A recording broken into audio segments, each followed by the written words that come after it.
गरीबों की दुआएं सबसे बड़ी दौलत। ना दिखावा, ना नाम, बस सेवा। प्रस्तावना। ये संसार माया से भरा है। हर कोई दौलत, नाम और दिखावे की दौड़ में लगा हुआ है। परंतु संतों का मार्ग इससे अलग होता है। उनका उद्देश्य आत्मा की शुद्धि, परमात्मा की प्राप्ति और संसार की सेवा होता है, निस्वार्थ सेवा, बिना किसी दिखावे के। ये साखी एक ऐसे संत सेवक की कथा है जो न किसी अखबार में छपा, न किसी मंच पर बुलाया गया, पर उसकी सेवा ने हजारों की जिंदगी बदल दी। उसकी पहचान बनी गरीबों की दुआओं से। योजक चिन्ह, योजक चिन्ह, योजक चिन्ह। भाग 2। सेवक का जन्म और प्रारंभिक जीवन। उस सेवक का नाम था सूरजदास। एक साधारण किसान का बेटा, जिसने कभी स्कूल की दहलीज पार नहीं की, लेकिन सेवा का पाठ अपने बाबा से सीखा। बाबा हर शाम सत्संग में जाया करते थे और सूरज को भी साथ ले जाते। वहां उन्होंने पहली बार सुना, राधा स्वामी नाम ही सच्चा सहारा है।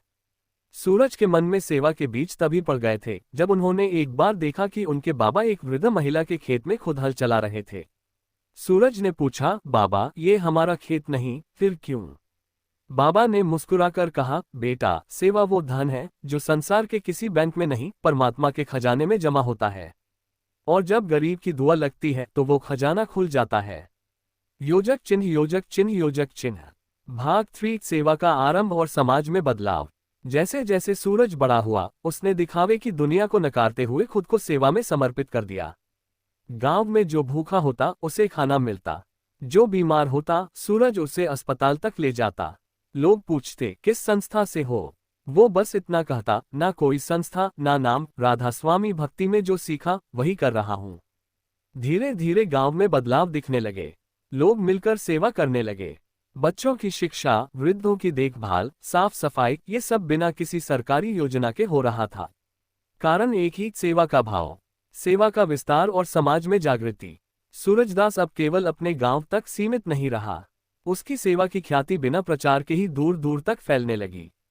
किसी को खाना चाहिए होता, कोई बीमार होता, किसी के खेत में मदद चाहिए होती, लोग बस एक नाम लेते, सूरज भाई।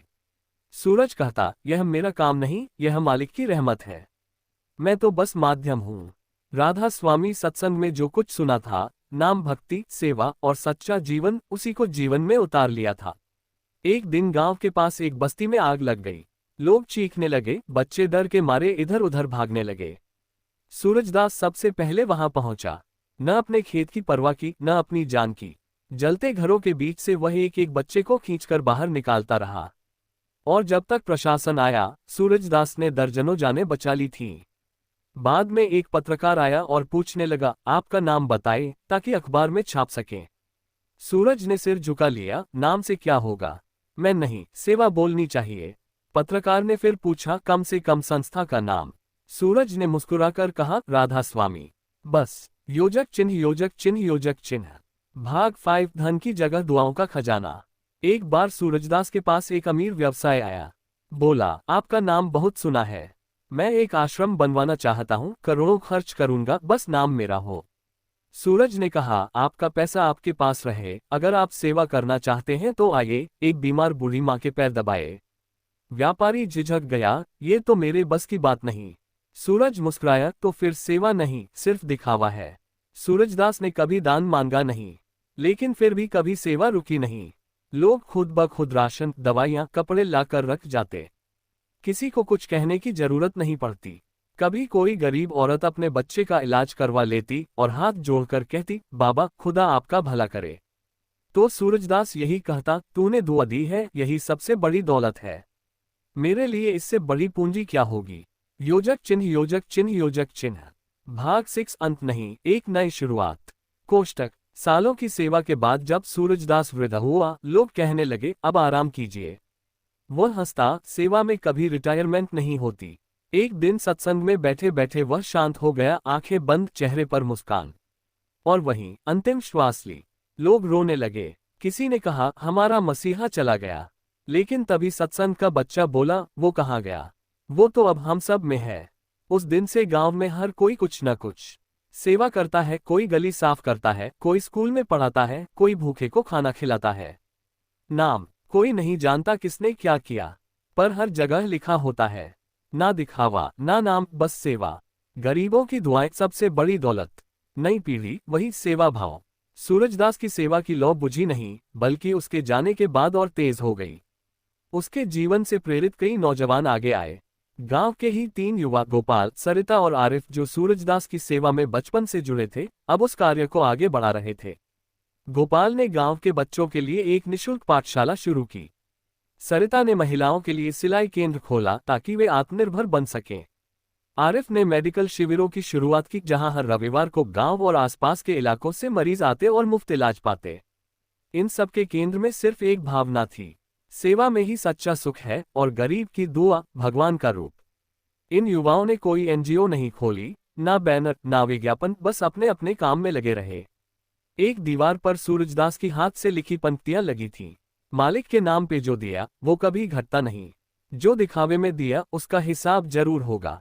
योजक चिन्ह, योजक चिन्ह, योजक चिन्ह। भाग 8। सेवा की राह में बाधाएं।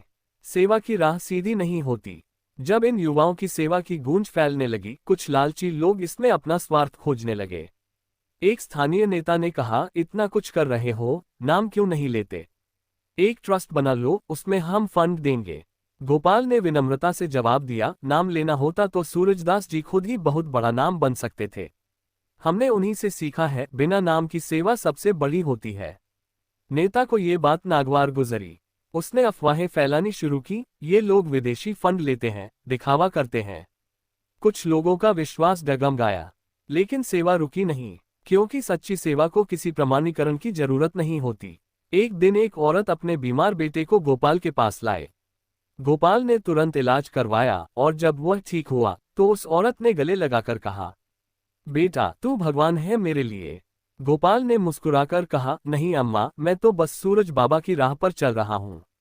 योजक चिन्ह, योजक चिन्ह, योजक चिन्ह। भाग 9। सेवा बनती है आंदोलन। सेवा अब एक लहर बन चुकी थी। हर गांव में कोई न कोई सूरजदास बनने लगा था, बिना नाम, बिना पैसा लिए, बस सच्चे भाव से सेवा करने वाला। इस लहर ने जात पात, धर्म, ऊंच नीच की दीवारें गिरा दी थीं। मंदिर के पुजारी, मस्जिद के इमाम, चर्च के फादर सब एक साथ आए और बोले, ईश्वर एक है और उसकी सबसे प्यारी पूजा है सेवा। सैकड़ों गांवों में सूरज सेवा केंद्र खुलने लगे, बिना ट्रस्ट, बिना फंड, बिना अध्यक्ष। हर केंद्र की दीवार पर बस एक वाक्य लिखा होता था, ना दिखावा, ना नाम, बस सेवा। सरिता ने एक दिन कहा, हमारे पास पैसे नहीं, लेकिन हमारे पास गरीबों की दुआएं हैं, वही सबसे बड़ी दौलत है। लोगों ने ताली नहीं बजाई, लेकिन आंखें नम थीं और वही थी असली स्वीकृति। सेवा धर्म से भी ऊंचा कर्तव्य। समय बीतता गया। सूरजदास की मृत्यु के 10 वर्ष पूरे हुए। उस दिन न कोई स्मारक बना, न कोई जुलूस निकला, बस हर गांव के सूरज सेवा केंद्र में एक ही संकल्प लिया गया, आज हम किसी भूखे को भोजन देंगे, किसी बीमार को दवा, किसी दुखी को सहारा। लोगों ने एक दूसरे से पूछा, हम ये सब क्यों कर रहे हैं? उत्तर मिला, क्योंकि यही इंसानियत है, यही असली भक्ति है, यही राधा स्वामी का संदेश है। अब सेवा ने रूप ले लिया था एक संस्कृति का। गांव के मेले में दुकानें नहीं, सेवा शिविर लगते। शादी ब्याह में खर्च नहीं, अनाथों के लिए भोजन होता। श्राद्ध में भोज नहीं, वृद्धाश्रम में सेवा। धर्म अब सीमाओं से ऊपर उठ चुका था। एक ब्राह्मण, एक दलित, एक मुस्लिम, एक ईसाई, सब एक साथ बैठकर परोस रहे थे खाना।